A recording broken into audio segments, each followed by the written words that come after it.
Welcome back to the Make a Baby podcast. I'm Carolina Sotomayor, your podcast host, and today we're talking about what is fertility yoga with Kerry Hinds. Now, Kerry is someone I have gotten to know, and I was on her podcast recently, and she owns a virtual yoga studio and wellness hub, and serving those who are trying to conceive, offering fertility yoga classes both live stream and on demand. And Kerry, thank you so much for being here. Thank you for having me. I'm so honored to be here and be on your podcast because it's so great. So, yay. Awesome. Can you tell us, so our listeners are moms who are trying to conceive and trying to conceive second ones, the whole spectrum of women wanting to have babies. So can you tell us, what is fertility yoga? Fertility yoga is basically a yoga practice that is focused on nurturing your fertility as well as keeping you safe. So when we're thinking about fertility yoga, it's a little bit different than kind of what this Western culture society kind of views yoga as. Let's like go in, do some power yoga, get super sweaty and just like sweat out your stress. So we're actually flipping that and going completely the other way and approaching the yoga practice from more of a feminine perspective. But fertility yoga is very much housed in this fertile energy, right? And cultivating this through really nurturing movements for our bodies. The body, we do pelvic-centered movement. So we're creating blood flow and energetic flow in and through the pelvis. And we often release tension in the places that we store a lot of tension: shoulders, hips, glutes. And it just feels so good to release your body, release the tension in the body. So that's one way coming at it from the body perspective, the physical perspective. But then we're also looking at it energetically. So we're moving energy through our bodies, which I know you love talking about, right? With all energy. And really, that's what yoga is about moving energy, moving prana through the body. And we want to release stagnant energy that we've developed through trauma of life and various things happening in life, but also the trauma of infertility and dealing with fertility. So there's just a nice flow to everything, and just, it's very gentle. There's not a lot of pushing your body into poses. So that's the energetic. And I do work with chakras as well, as I know you do too. So yeah, root chakra, which is fear-based, a lot of where our fear lives, which I think we're going to talk about later in a little bit. And then the pelvis, the heart, but really all the chakras have something to do with fertility in one way or another. And then there's a community aspect to it because we're all coming together and we meet each other, and it's really wonderful and beautiful to have that ability to just look back. It's a Zoom screen, but you still see, right, all the faces looking back at you and everybody nodding when you're telling your story, that you're feeling seen and you're heard. And then I usually take a theme from yoga and I interlace it into the movements that we do and little affirmations that we may have. I mean, there's so much to it. We also do cycle syncing, so we make sure you're in line with your cycle. So is fertility yoga something you invented or got certified in? Well, that's a good question. When I started teaching fertility yoga about 8 years ago, and there was hardly anything out there. No one knew what it was. I had to really explain. I feel like these days it's becoming a little bit more available. I hear it more often, people talking about it. And back then I did do a certification, but it was just out of pure, like I didn't need to. It's something I could have just gone and done. There's no governing body of fertility yoga. So I did do a little training. I just created classes that were really truly informed from my own experiences with pregnancy loss and going through IVF and treatment.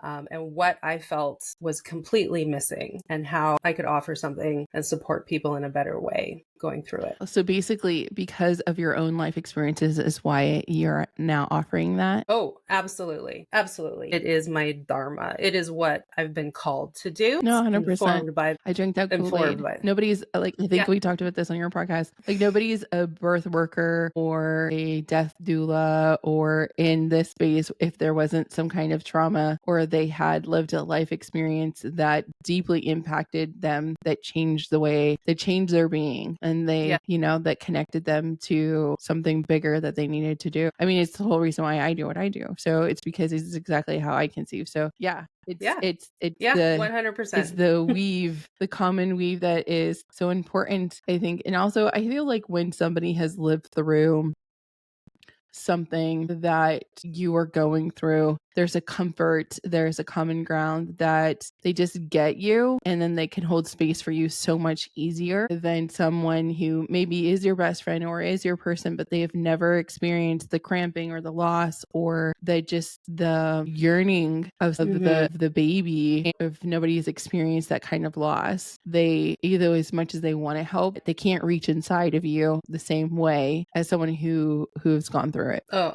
I absolutely agree. And yoga is a perfect example of this. I feel like there's so many different types of yoga, and it's a practice that can really be adapted to so many things in life, because that's what yoga is. Yoga is about finding joy in the life that you're living, and I love that being Reiki is able meant, to, like, the number one thing that is about Reiki is it's meant to evolve, it's meant to adapt too. So I love that too, is that there's not one way to do it, but the benefits are there. I have a best friend, she lives in Kansas and she does yoga. So she has tried different yogas, but she practices, I think, Ashtanga yoga.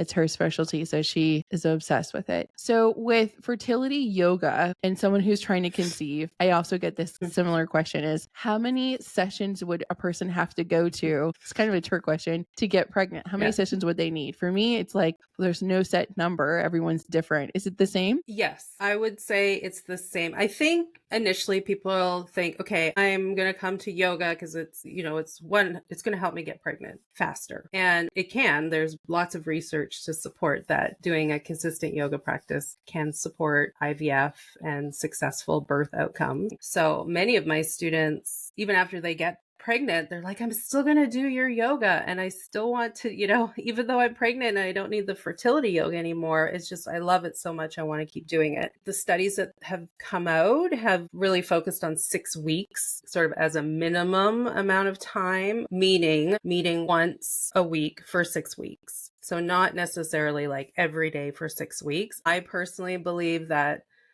the yoga, moving your body, or yoga asana, is what we often think of. Like, yoga is so multifaceted. It goes very far beyond the physical. But, if it's the other practices that we can weave into our daily life, which is still yoga, like breathing or sitting and sitting with nature and taking in all that beautiful nature into your body on a cellular level or energetic level. Like, this can all be yoga. 6 weeks, I would say, and then they're ongoing. So people can sign up again if they want to. Does it guarantee pregnancy? No, it doesn't, but it does support it, and it supports the mental, emotional part of trying to conceive as well. What is like a common thread that's going through your community right now? Is there like a theme that people are working through? I know in my collective or in my communities, there tends to be like people go through waves and they kind of like go through the same thing or have the same pattern. Are you seeing anything in your community right now? It's this idea of having this fear that's underlying everything, our thoughts, our emotions, our actions, our behaviors. And it comes in so many different facades. Like, it hides, right? Like, it can be like a wolf in sheep's clothing, really, because often when we say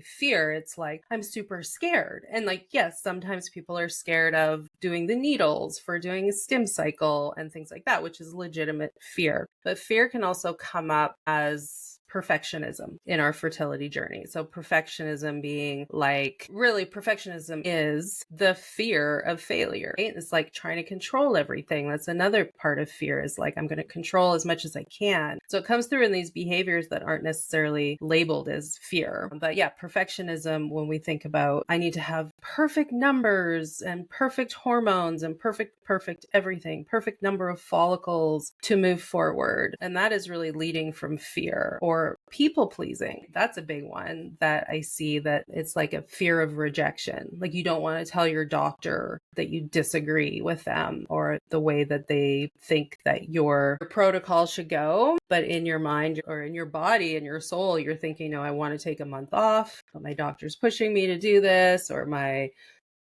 family is or something like that. So it comes in, it seeps in many different little tricky ways that we may not pinpoint as, oh, that's fear. And then how do you move it out? Like what positions, like exactly what would you do? So if a person was feeling this, what would be happening in the class or the session? So with fear, I think there's a couple ways we could do this. So fear, we can look at it. There is a physiological and physical reaction to fear, right? So when we're scared or fear, we get tense. All right. And when we get tense, we block energy, we block the flow of things. And if we're walking around constantly in this tense position, in this, I want this so badly, but I'm so scared it might fail, right? There's another way fear comes in, is like fear of, oh, I'll never be a parent, or I'll never have a baby of my own, right? That's fear. And it's just moving through the body. It's tensing us up physiologically. It's creating a cascade of stress hormones. So your body's tense, the energy isn't flowing, right? We're working out of stress. And one way fertility yoga is so great at doing is dropping us down into a non-stress response. So I teach very thematically. So I'll choose either for a 6-week series, and then each class will have its own theme within that theme. And usually every theme will be directly speaking to fertility. And then the movements that we do are embodying that theme. So there is some sort of talking at the beginning. There's always time to check in, and everybody gets to talk,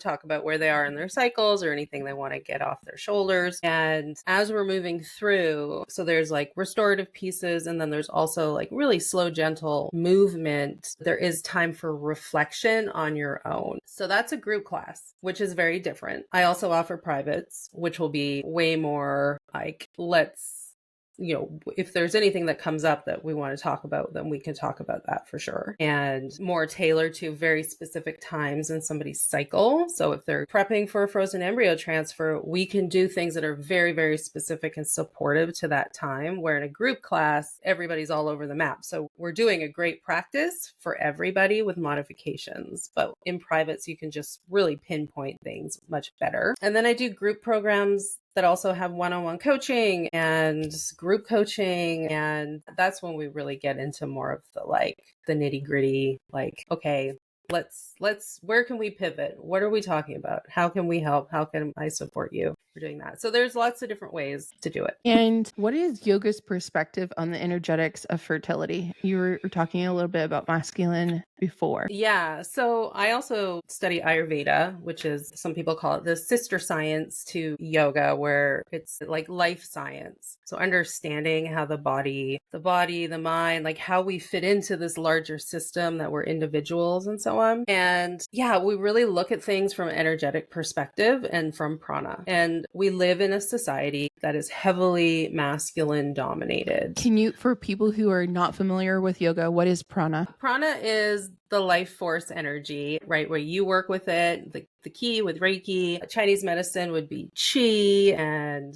prana for yoga, and also like mana in the Polynesian cultures. So a lot of these traditional cultures have a word for energy, and we call it energy, but right there in our Western culture, we don't understand it, right? Like we get it, we're not naturally but we don't taught get it about it. It's not like a common, it's not taught in school. It's not a common topic. And it's often sidelined or like, ooh, that's too woo-woo-y. But almost every other culture has an energetic system. It is. So we live in this masculine energy force, and it is so big, right? And in yoga, it's called the Agni. It's the fiery side of life. And it's also very linear, practical, rational. This idea like push success is the most important thing. And just stay focused, stay linear, just keep doing your thing, and you'll get to the end of the line, right? We've been raised in this culture, right? We are in a patriarchy. We have to know that. We need to understand that. Even IVF, Western medicine is the patriarchy, right? And not to villainize all things masculine, but IVF, what is it? You take something out, You put something together, you put it back in, right? You take this hormone, you do this, I'm trying to control everything. This is very, very masculine. Whereas the feminine is the nurturing, nourishing side of life, which in Western society has been sort of downplayed, pushed aside. It's not important. So when we come to our yoga practice, we are really trying to connect to that side of life, because that's where fertility is. That is where we are our most fertile selves, is when we're fully embraced in the feminine, not gender feminine, but feminine energy. I think it's also, I want to caveat is that if you do to choose that, she's just describing the masculine, like the action of it. If you choose any type of fertility treatment, I empower you to know that you can still be feminine and you can move with both masculine and feminine energies balanced through no matter what fertility treatment plan you do. And I believe that the first step to change, so whether you're trying to change like how you're showing up for your fertility, or if you're living from fear or there's fear wrapped around everything you do, like for the first step is awareness. And sometimes to be able to balance, right, this masculine, feminine, yin yang sort of constantly flowing and changing energy balance, we need to be aware of what energy is dominating us, right? So that we can. And I'm not saying IVF is bad at all. It's a miracle. And thank you so much for sharing your time and space with us. And I know so many listeners are going to be so empowered by this conversation. But while you have your phone open, I would love for you to go ahead and go to Apple Podcasts or Spotify and leave us a 5-star rating review. It helps us continue to reach more and more listeners like yourself who are trying to conceive their babies. And also go ahead and take a look. We're going to have in the show notes our latest series called What is Fertility Reiki? And inside that new bundle, you'll have 3 days free inside the Make a Baby membership. And we are teaching self Reiki and the Make a Baby membership going forward starting this month. Get in there or be square. We're so excited to launch this. And until next time, my friends, let the Reiki flow.